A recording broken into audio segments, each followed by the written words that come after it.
this is probably actually just a small sample of the number of people who have been coming here since the newest addition to this game arrived. Usually, during the first week of this place is packed to the brim with many, many adventurers seeking to clear this particular place that has become so popular.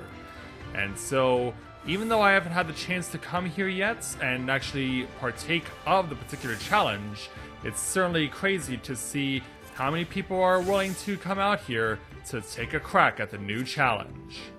So, with that in mind, greetings, people of the world. Matthew back with you here at Eorzea Autism for another edition of the Tales of Eorzea vlog here on Final Fantasy XIV's Exodus server. And you might have noticed I'm not in my Tales of Eorzea uniform this time. That's just because I just wanted to do something a little bit different this time because, yeah, standing amongst all these people who are just for combat, I think it's only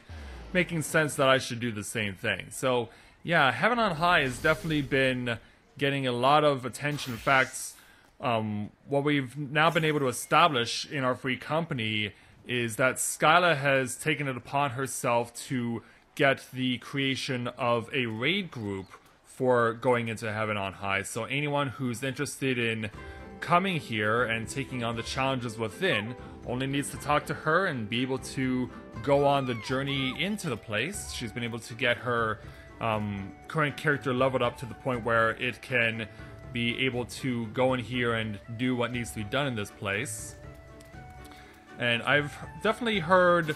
some things, not all that much though. I am perhaps a bit lacking information on what to expect in Heaven on High, but I have heard things about the monsters that people are dealing with, and some of the people that have attempted to come in here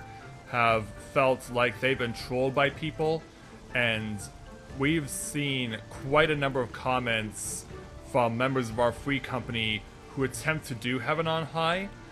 with other people, and they have just found the experience with other people to be really bad. They've had some really bad troll people. They've had people who just wander off on their own and expect that the others will back them up, only to not have that be the case because people are following a traditional party structure. And so because of that, it's really been a first week that has got a lot of people wondering why it can't be done as a in the style of a traditional dungeon, and why people are just running off and doing their own thing, because that's really what the Palace of the Dead has become a lot over in the that particular challenge over in the Black Shroud, is that a lot of people have come to just running out on their own, not needing feeling like they don't need the help of the tank or the healer, and that they can get stuff done on their own. But what that does is that when you wander off on your own, if you wander too far, you get experience points, but the rest of your party doesn't. And the best way to get experience points and levels within these deep dungeons is to stick together and not branch off and set yourself back. And there's also been complaints about people who have been dealing with not having party members who have a strong enough weapon, because if you remember how Palace of the Dead works, it's different than what it is under normal circumstances, and you get a certain a specific weapon called an Aether Pool weapon and an Aether Pool armor. Everything that you wear on your own person is completely irrelevant, and it's just boiled down to a separate weapon, and all of your armor counts as one thing. And as you go along, you're supposed to find treasure chests that allow your weapon and your armor to be powered up, and in so doing, you get yourself stronger and give yourself a fighting chance in the levels further down into the deep dungeons, into the Palace of the Dead. And so that also applies here, and so because of that,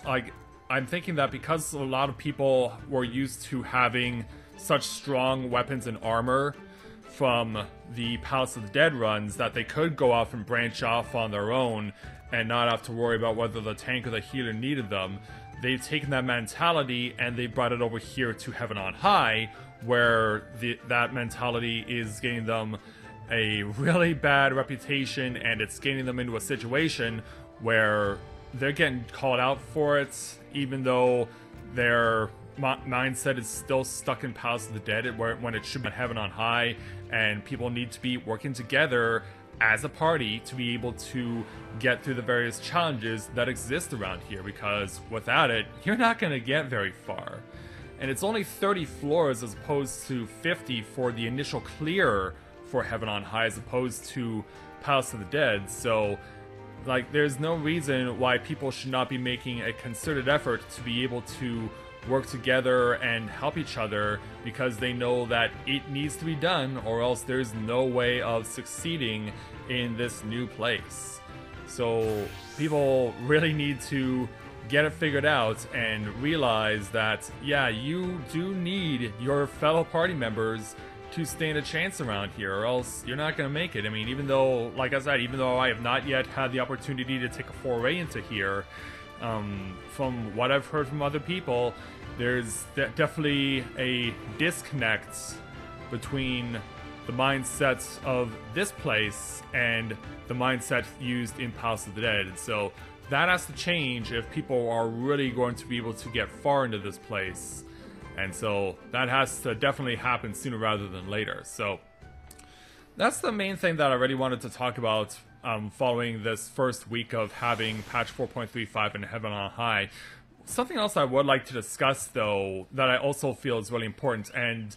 I haven't talked about this over the past couple of weeks due to the fact that I've been talking about the special events that have been occurring, like the Make It Rain and the Monster Hunter World crossover, and of course the introduction of Heaven on High in patch 4.35,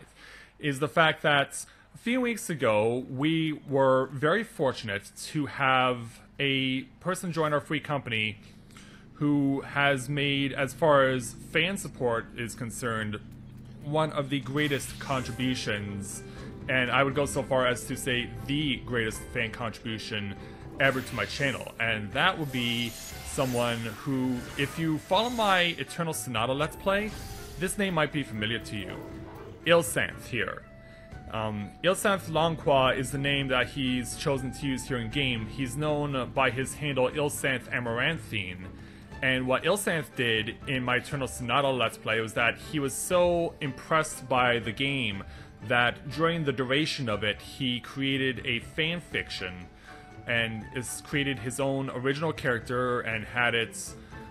basically incorporated into a fanfic which he posted in the comments throughout many of the episodes of Eternal Sonata. And it's crazy to think that 4 years on, that Eternal Sonata, after Final Fantasy XIV of course, is still one of my most popular Let's Plays. And I can't help but think that someone like Ilsanth, with his fanfic contribution, being able to do that the way he did, has definitely kept people and helped to keep people interested in the Let's Play, even though he created an original character that's not even in the game. It's still something that people should be taking a look at, and if they do look at it, they are definitely impressed by what they see, and they are very appreciative of what Ilsanth did in terms of creating that fan fiction. So all these years later, to have him create a character here in Final Fantasy XIV and have him join us is just really wonderful, because we hadn't heard from him in a long time, and he was definitely someone, of course, that I appreciated for doing the Eternal Sonata fanfic, and still do, because of course it's still, Eternal Sonata is still one of my most popular Let's Plays, and I'll always be grateful to Ilsanth's contribution for making that happen, and knowing that it was definitely something that was so unique. And I'm definitely grateful that he's now a member of our free company and that we can enjoy having him alongside us here in games. So yeah, it's really, yeah, even though we've had some craziness with the Heaven on High not going quite as well as people were hoping, but knowing that we can make ourselves feel a lot better by knowing that we have now welcomed people who are true fans of the channel and who really enjoy what we do here in game. It's really wonderful to see that people like that are now adding themselves to our roster of free company members. So that is going to do it for this edition of the Tales of Eorzea vlog, and as always, if you have a character here on Exodus or looking to create one on Exodus, and you're interested in joining our free company, we'd be more than happy to have you with us. So, thank you very much everyone for watching, and until next time everyone, this is Matthew at Novora Autism, saying take care, and I'll see you soon.